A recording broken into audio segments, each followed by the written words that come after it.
In this lesson, we're going to learn how to solve a system of equations by using a graph. In order to do that, we follow the following 3 steps. It's quite simple. First, we write each equation in slope-intercept form. That means y equals mx plus b. Second, we graph both of the lines on the same graph. Lastly, we identify the point of intersection. That point of intersection is the solution to the system of equations. When we do this, we will have 3 possible scenarios. The first possible scenario is that there is one point of intersection, like you see here. Let's take a look at 2 examples like this, and then we'll take a look at the other scenarios that you might encounter. In our first example, we want to find the solution to the system of equations by using a graphical method. Whenever you see the phrase graphical method or graphing, it means you're going to use a graph. Here's the system of equations. Notice that these are already written in slope-intercept form, y equals mx plus b. We're ready to move on to step 2, graphing the lines. Let's start with the red equation. The red equation has a y-intercept at -4 and a slope of 6, which means rise over run, up 6, right 1. And we do that to plot multiple points and then construct the line. Now we're ready to move on to the blue equation. The blue equation has a y-intercept at +4. We plot that point and then use the slope to plot additional points. The slope is -2, which is -2 over 1. So we go down 2 and right 1, and we plot several points, and then we construct the line. Notice that the lines intersect at this point right here. The point is 1, 2. That point is the solution to the system of equations. Remember what it means for a value to be a solution to a system. It means that x and y value make both equations true. We can verify this by using substitution, substituting 1 in for x and 2 in for y. In both cases, we see that the equations are true, and therefore we have verified that this point, 1, 2, is a solution to the system. Now let's take a look at a second example. Here we have a system of equations that is not written in slope-intercept form. We'll have to do some rearranging before we can graph them. Let's start with the first equation, x plus 2y equals 6. We need the equation to be y equals mx plus b. So we begin by subtracting x from both sides, and then we divide everything by 2. Y equals -1/2 x plus 3 is the equation rewritten in slope-intercept form. Now let's take a look at the blue equation. Here we'll simply subtract 4x from both sides, and now our work is done. Y equals -4x minus 4.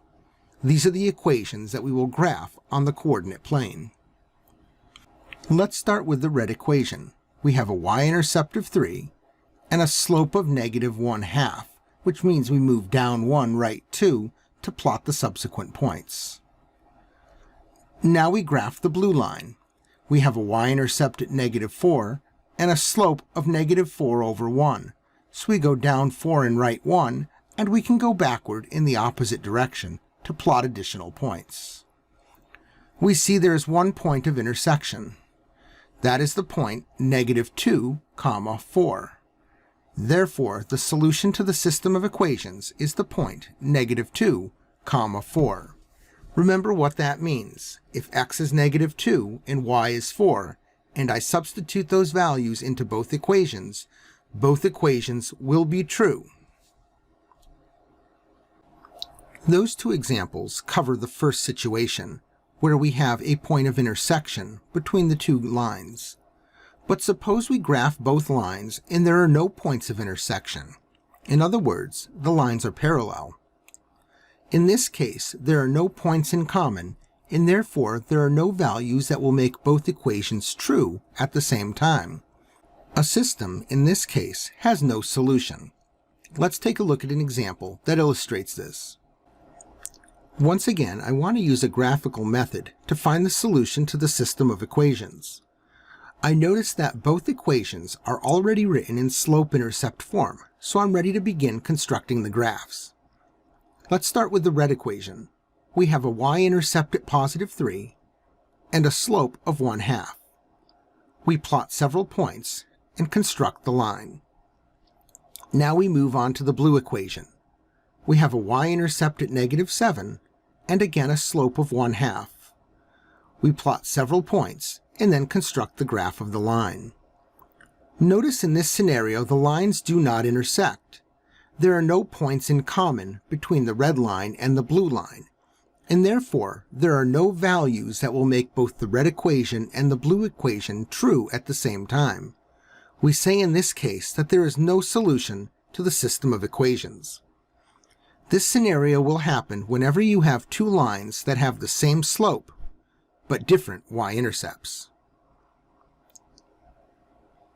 Now let's take a look at the third possible scenario.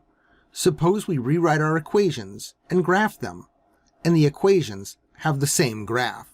In other words, the two lines are right on top of each other. When this happens, all of the values that make the first equation true will also make the second equation true. That's because they're the same equation, just written differently. In this case, we say that the system has infinitely many solutions. All numbers in the world won't work, but all of the values that make the first equation true will also make the second equation true, and vice versa, and there are infinitely many points on a line. Let's take a look at an example that illustrates that. We want to find the solution to the system of equations by using a graphical method. First, we have to rewrite the equations into slope-intercept form, which I do. And when I do that, notice that the equations are the same line. Both the red and the blue equation end up to be y equals negative 1/2 x plus 5. When I construct the graph, I see that the red line looks like this, and the blue line is right on top of it. They're exactly the same line. All of the solutions on the red line are also on the blue line. Therefore, this system has infinitely many solutions. It's important to note that while there are infinitely many solutions, the solution is not all real numbers. There are many points x and y on the graph that are not on the lines, and all of the points that are not on the lines will make both equations false. So it would be incorrect to say that all real numbers are solutions. Only points that are on the lines are solutions, and again, there are infinitely many of them.